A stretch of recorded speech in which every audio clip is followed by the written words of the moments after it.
I did this video once, but I don't think it went up properly because I am not seeing it on my thing. But I'm seeing this one, so this one is doing fine. Donald Trump today is expected to announce a slew of pardons. At least that's what Axios is reporting. It is unclear on who these pardons are going to be for. Apparently, Donald Trump had been talking to people around him with a want to protect his family and whatnot. It is unclear if you could give this kind of pardon in advance for something that you haven't necessarily or might not be charged with. I'm not sure how that works in regards to family members and whatnot, but there are some more straightforward pardons that Donald Trump definitely can do and that Donald Trump has been lobbied for. Rand Paul, Tulsi Gabbard, people on the left and on the right that have been pushing for him to pardon Julian Assange and Edward Snowden, both of which are amply deserving of pardons. It is always amazing to me in the way that we have this two-tier justice system in the United States. There are certain people who will definitely get a pardon. There are certain people who will get a pass for whistleblowing, meaning if I, for example, disclose torture, you're going to jail, despite the fact that torture is against our laws. When Manning exposed the drone strike, basically a pilot murdering a Reuters agent and not knowing who he was shooting below him, well, she goes to prison. She gets tortured.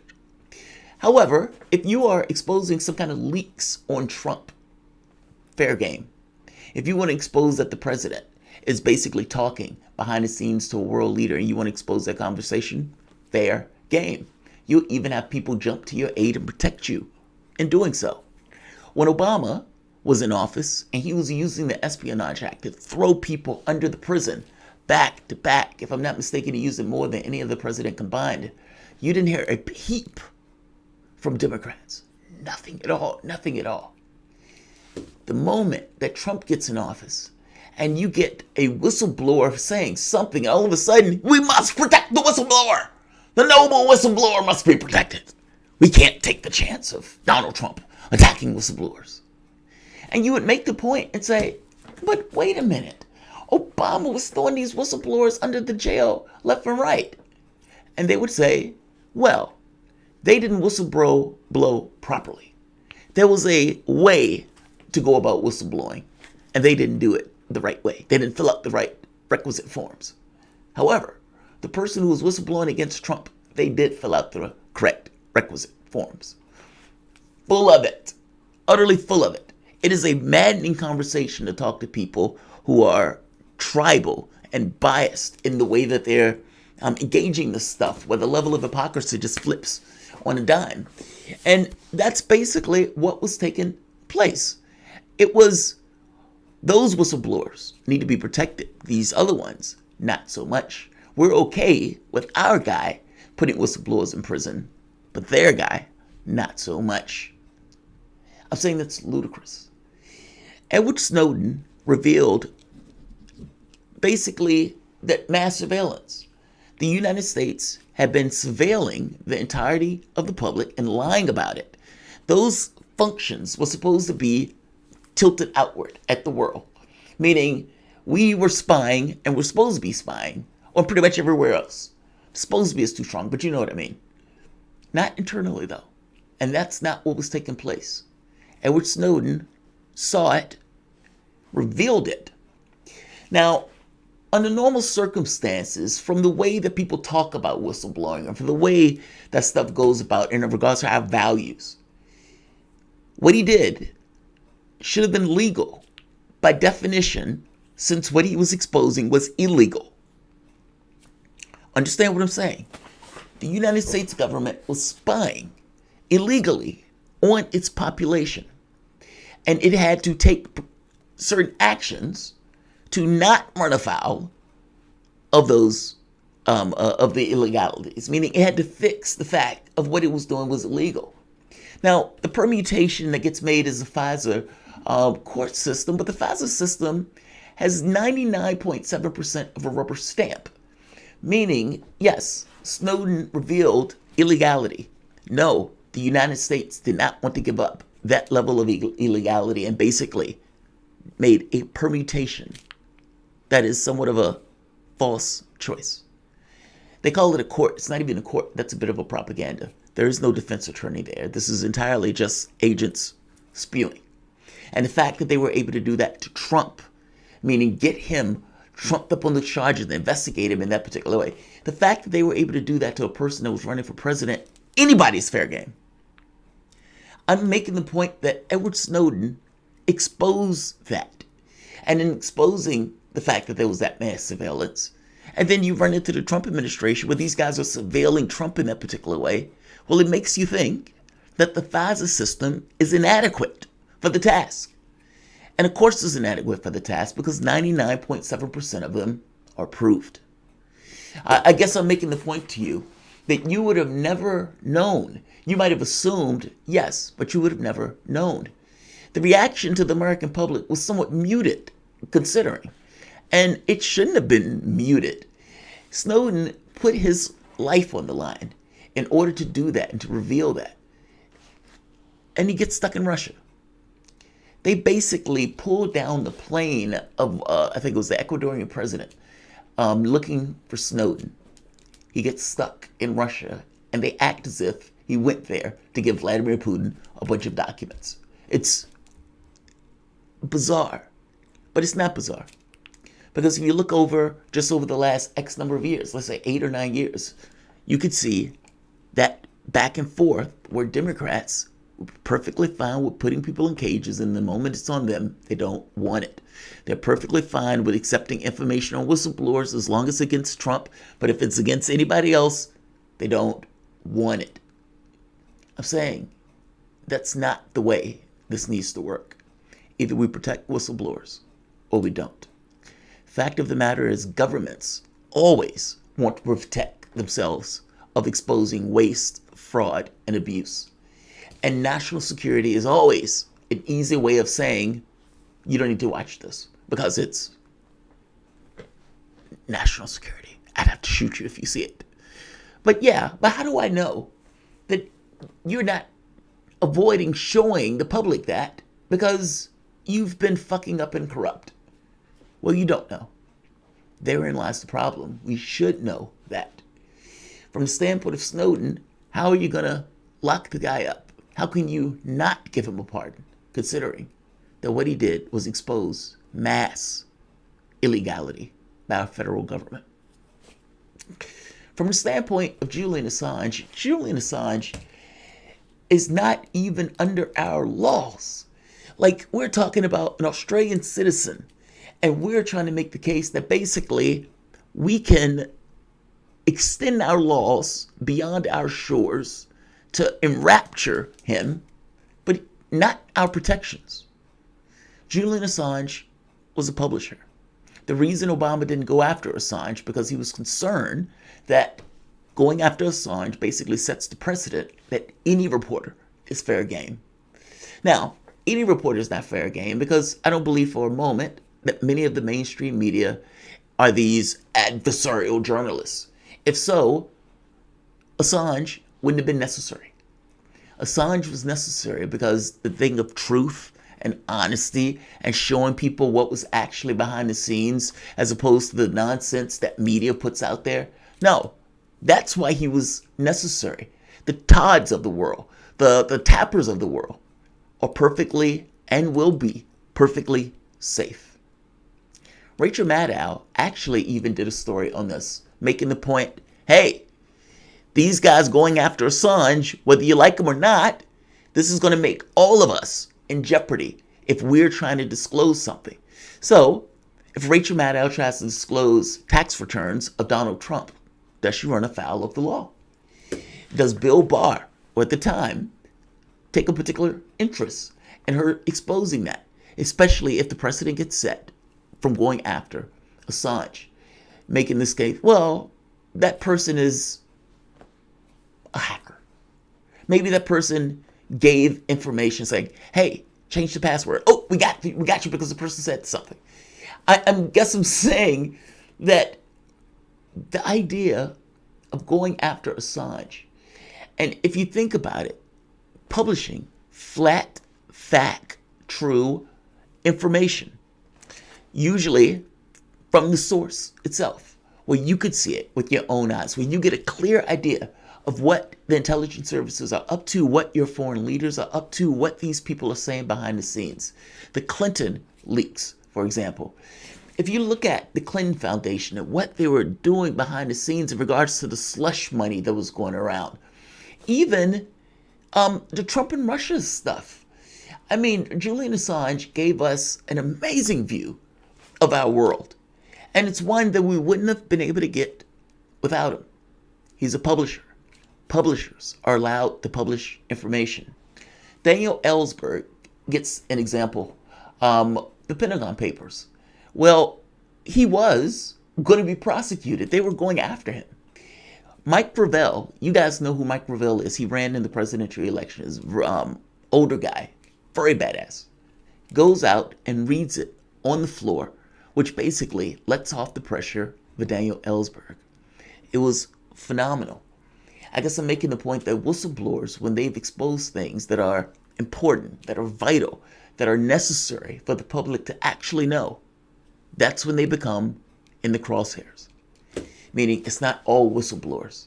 If you want to know what whistleblowers gave the public something that they needed to know, figure out which ones got put in prison, or at the very least the ones that were trying to be prosecuted. I think a question should be asked. Why is it that Julian Assange can put out information that is flat, fact, true? You could see it for yourself, and yet mainstream media can't do that, hadn't been doing that, seems incapable of doing that. When Jake Tapper was pushed by Tulsi Gabbard, Jake were supporting terrorists in Syria. Jake Tapper acted like he had never heard of. Well, the government said they're not doing that. I understand that the government said they're not doing that, Jake. The government would never want to own up to the fact they got 100 or 500,000 people killed. No, they wouldn't own up to that, Jake. But isn't it your responsibility to kind of know that and to kind of tell the public that? So if they don't necessarily like the idea of us dropping $1 billion into a country to basically rip a guy out of his seat with 500,000 people dead to boot, if they don't like that, then maybe they need to know that so they can do something about the fact that the government is doing that. If you don't like the fact that Clinton is talking about the Saudis being state sponsors of terrorism, she knows it. She's taking money from them. Doesn't stop her from taking money from them. And the Clinton Foundation is this kind of slush fund for access. If you don't know that, shouldn't you know that? For example, for example, what Clinton says is true, that the leaks, the Wikileaks, because all of them like to blame Julian Assange. Let's say the Wikileaks did topple the election for her. What does it mean? It would mean that the flat, factual, true information that people were consuming was enough for those people to be horrified and not vote for her. It wasn't as if the information they were getting was false. If they were looking at the data from WikiLeaks, it was true. And it would mean that those people were utterly and entirely, absolutely aghast, horrified by what they read. So much so that they could not vote for you. If indeed you're trying to say that the information was impactful, then by definition, it was warranted, considering it was true. I'm going to show you Donald Trump being asked about Assange. And it's not just Trump being asked about Assange and Snowden. It's people around him. I know at times politicians have a tendency to give information to the press because they want something asked to them. They have their own particular people. And other times you have opposition that is asking them something difficult to screw with them during the press conference. In this case, I'm not quite sure if this was a question that was just asked to Trump or whether Trump was put out there. I suspect it was just asked. It sounds like the gentleman had an accent. He might have been from Australia or one of the other countries. From the standpoint of Snowden, from the standpoint of Assange, I'm going to show you information that came out that Donald Trump and that people around Trump was having a conversation about these two people. The word is that the pardons are supposed to come down today. I don't know if they've come down yet. I haven't necessarily seen them yet, but they're supposed to come down today. And there is a great hope on the left and on the right that Snowden and Assange is included. Welcome to Hopeful Soapbox.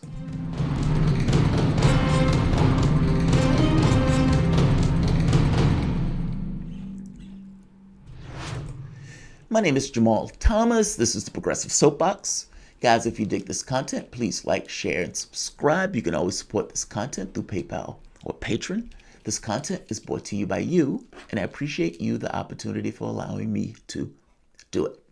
So to get back to the point, Rand Paul, somebody who Trump listens to and who, have some level of a relationship with, Rand Paul was always good from the standpoint of foreign policy because at the very least he had or gave Trump space for his better inclinations, meaning less war, less conflict. Yes, he would engage in brinksmanship. Yes, he could have stumbled into something that was far more catastrophic.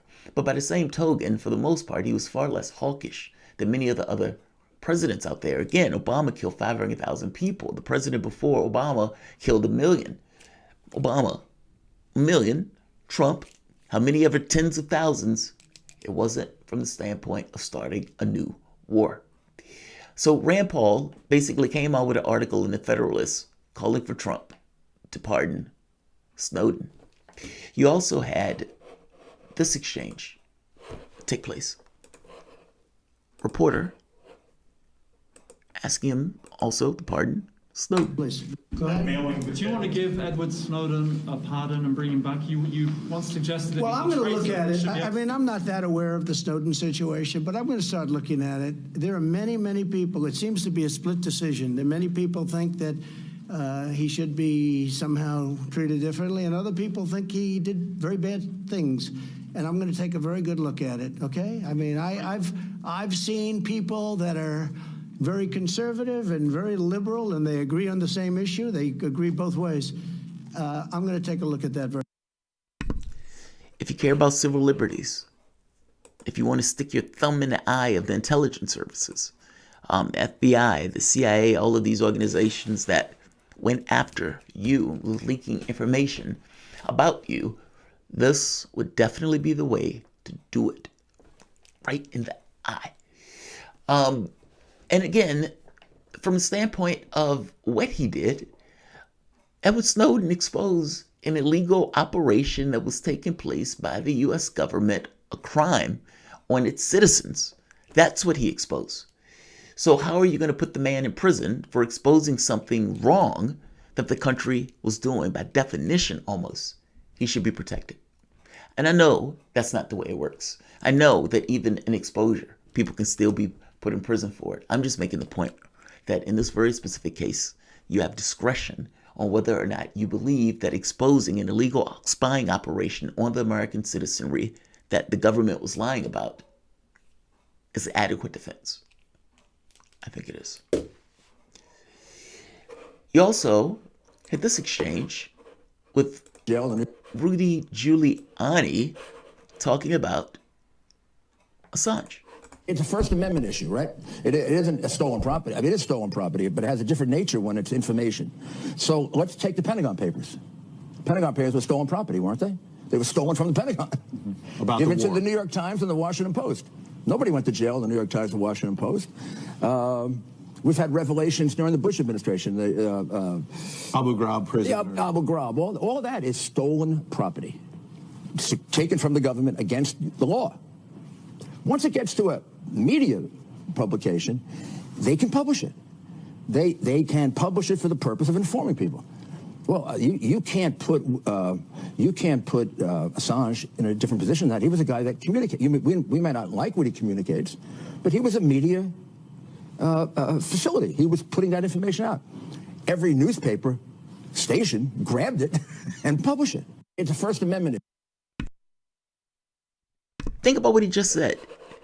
Because Giuliani, clock, broken twice a day? Correct. He's right.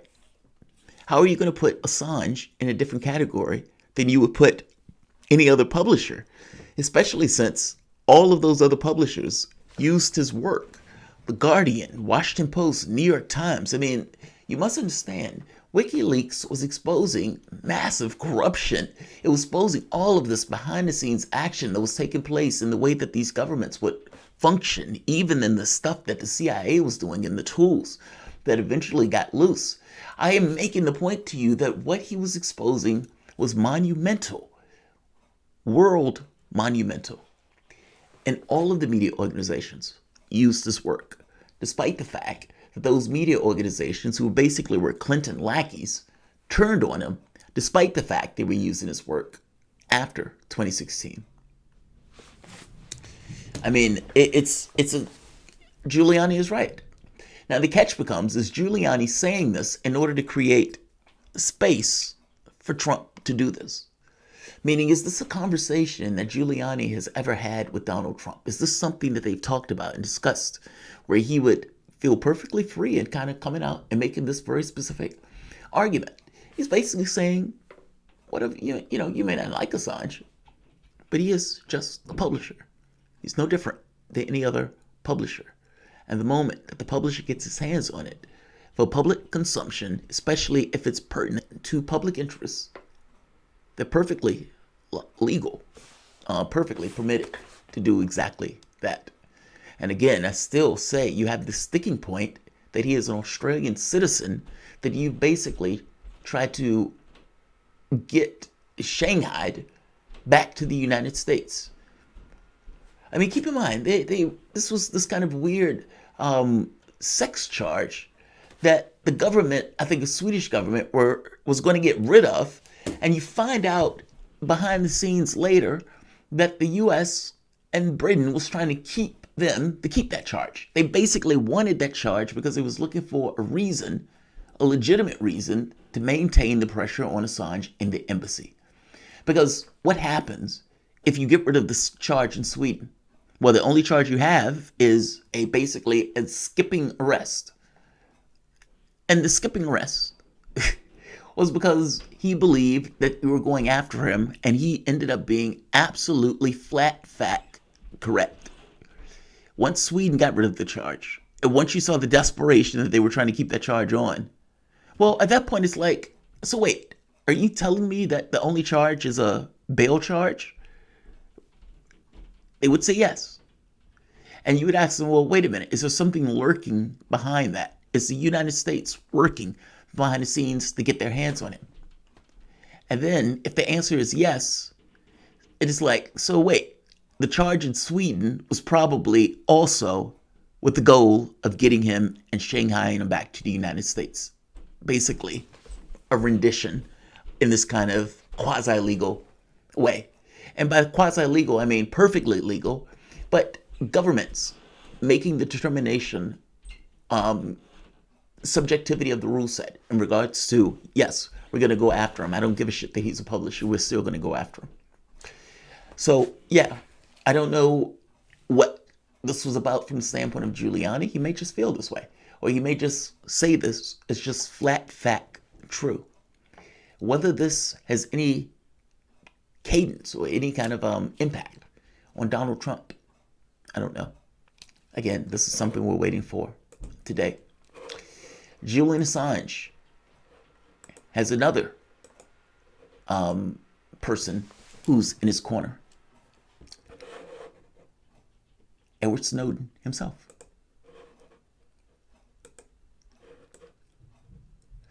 Mr. President, if you grant only one act of clemency during your time in office, please free Julian Assange. You alone can save his life. Julian Assange is basically being killed in that prison, in Belmarsh prison. While he was in the embassy, his health was declining. He was basically in the place for like 7 years.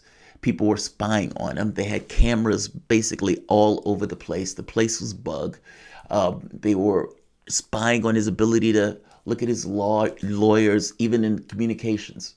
At one point, apparently, there was some talk about whacking him. I mean, this is the stuff that was taking place. And so that pressure cooker is not necessarily the most ideal for health. And being not that ideal for health, at one point, you finally got a different government in Ecuador. And the moment that Rafael Correa left the government, you have Moreno. Well, Moreno didn't have the same mindset of Ecuador being a sovereign nation. It was okay with Ecuador being a patsy of the United States and getting back to that sweet imperialism that Ecuador, apparently, at the very least Moreno, craved. Sad, and it's pathetic.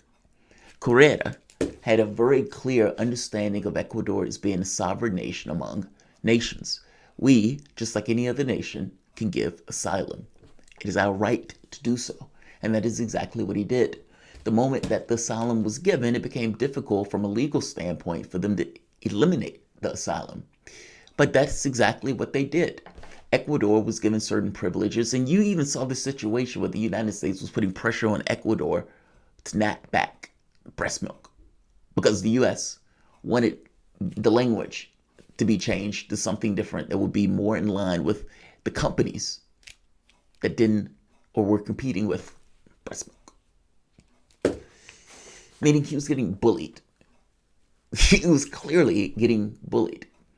All sorts of incentives were being added, meaning billions of dollars in loans and money and those type of things. And eventually, with the money juicing and flowing in his pocket with the credit card that was rammed through his ass cheeks,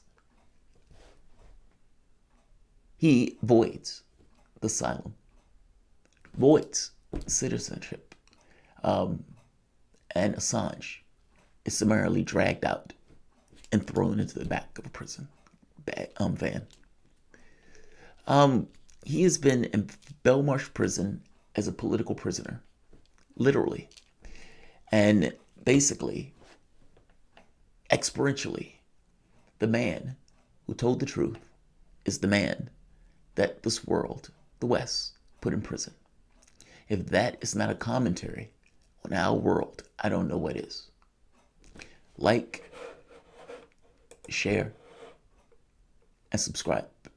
Let's really hope.